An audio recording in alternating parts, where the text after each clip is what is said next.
Students, देखिए कक्षा 9 में विज्ञान में हमारा चैप्टर नंबर 18 चल रहा है, जिसका नाम है खाद्य संसाधनों में सुधार, improvement in food resources. Students, कल हमने इसमें कुछ वर्क कंप्लीट किया था और कुछ हमने इसमें रिवाइज किया था कि हम लास्ट टॉपिक जो था हमारा कल का, फसल की किस्मों में सुधार की विधियाँ। ठीक है, इसमें हमने कल आपको बताया था कि संकरण। ठीक है, उसके बाद हमने आपको जो हमारा टॉपिक चलने वाला था वो क्या था हमारा, फसल की किस्म सुधार के कारक। ठीक है, factors of crop variety improvement.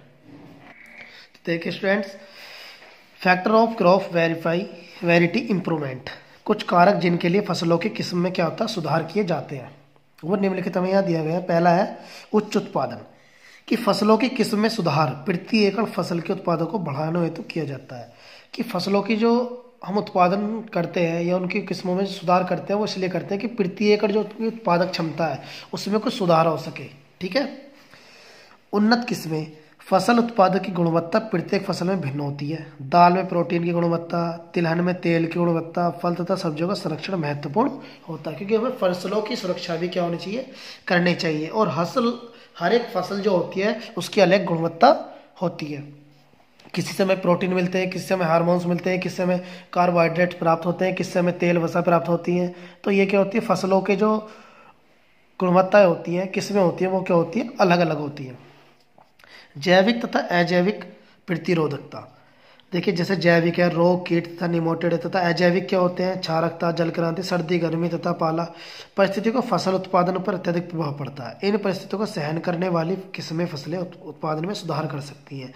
कि देखिए हमने आपको पढ़ाया था रबी और खरीफ की फसल की, जो हमारे पास फसलें होती हैं उन्हें सिर्फ और सिर्फ मौसम के आधार पर ही, प्रकृति के आधार पर ही बोया जाता है। क्योंकि कुछ फसलें हमारी सर्दियों में हो पाती हैं तो कुछ फसलों को गर्मी की आवश्यकता होती है।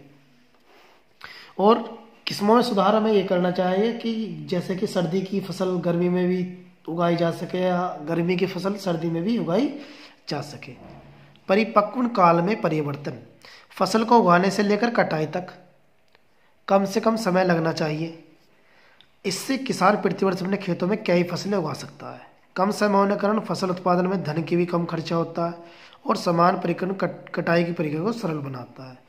और इस कटाई के दौरान होने वाली फसल की हानि भी कैसे हो जाती है, कम हो जाती है। हमें क्या करना है, फसल की कटाई बुनाई ये सब चीज़ क्या होती है, जल्द से जल्द कंप्लीट हो जानी चाहिए या जल्द से जल्द हमें इसे पूरी करना चाहिए, जिससे कि हम इस काम को आसानी से कर सकें। इससे क्या होता है, किसान फसलों के कई अनेक प्रकार की फसलों का उत्पादन कर सकता है। व्यापक अनुकूलता, इस प्रकार की किस्मों का विकास करना विभिन्न पर्यावरणीय परिस्थितियों में फसल उत्पादन को स्थायी करने में सहायक होता है। इस प्रकार की किस्म को विभिन्न क्षेत्रों में विभिन्न जलवायु में उगा सकता है। कि हमारी जो फसलें होती हैं वो किस पर होती है, वो पर्यावरण की स्थिति पर निर्भर करती हैं। हम जो जितनी फसलें हम उगाते हैं वो पर्यावरण के अनुकूल ही उगाते हैं, उससे अलग हम फसलों को नहीं उगा पाते हैं। ठीक है स्टूडेंट, चलिए आगे चलते हैं। आगे हमारा टॉपिक जो है ऐच्छिक सस्य विज्ञान गुण। ये वे गुण हैं जो पादप में अच्छी वृद्धि व उच्च उत्पादकता को दर्शाते हैं। इन गुणों वाले पादप और अन्य पादपों की अपेक्षा अत्यधिक पसंद किए जाते हैं। जैसे चारे वाली फसलों के लिए लंबी तथा सघन शाखाएं अनाज के लिए बोने हेतु उपयुक्त है, ताकि इन फसलों को उगाने के लिए कम पोषकों की आवश्यकता हो। इस प्रकार सस्य विज्ञान वाली किस्में अधिक उत्पादन प्राप्त करने में सहायक होती है। ठीक है स्टूडेंट, अब आगे बात करते हैं फसल उत्पादन प्रबंधन। देखिए इसके अंतर्गत उच्च उत्पादकता हेतु फसल उत्पादन के विभिन्न पहलुओं को नियंत्रित किया जाता है, जिससे फसल उत्पादन के विभिन्न चरणों के कुशल कार्यान्वयन की आवश्यकता होती है। जिससे क्या होता है, हमें फसल वगैरह उगाने में सहायता मिलती है। धन अथवा आर्थिक परिस्थितियां किसान को विभिन्न कृषि प्रणालियों तथा कृषि तकनीकों को अपनाने में महत्वपूर्ण भूमिका निभाती है।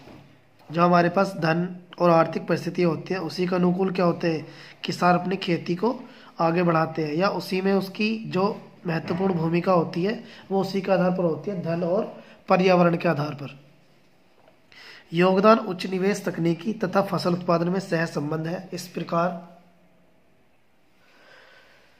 प्रकार किसान की लागत क्षमता फसल तंत्र तथा उत्पादन प्रणालियों का निर्धारण करती है।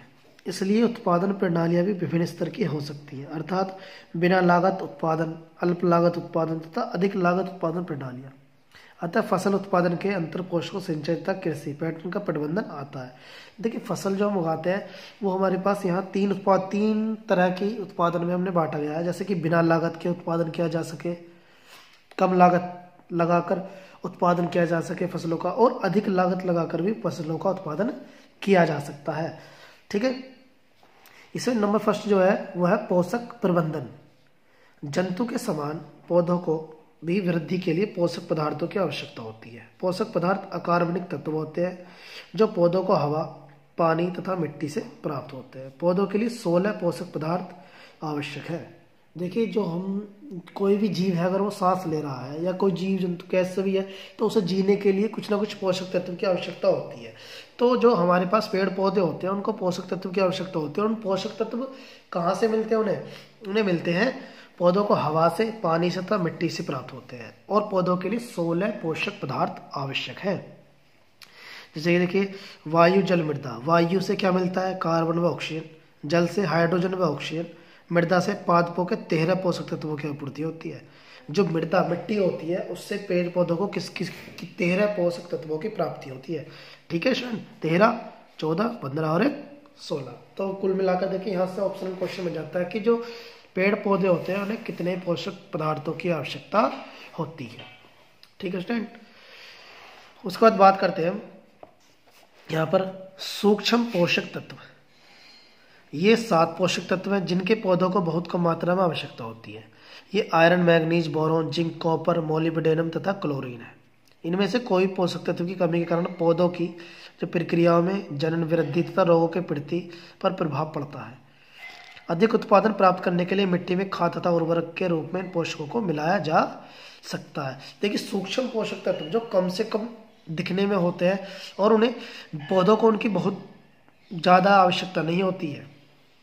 ठीक है, लेकिन उनकी कमी से क्या होता है? पौधों में जो जनन की क्षमता होती है, वृद्धि बढ़ने की, जो रोगों से लड़ने की क्षमता होती है, उन पर प्रभाव पड़ता है।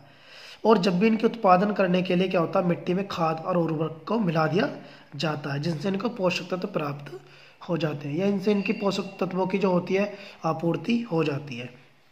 अगर हम खाद की बात कर रहे हैं, मैनर खाद प्राकृतिक उर्वरक होता है।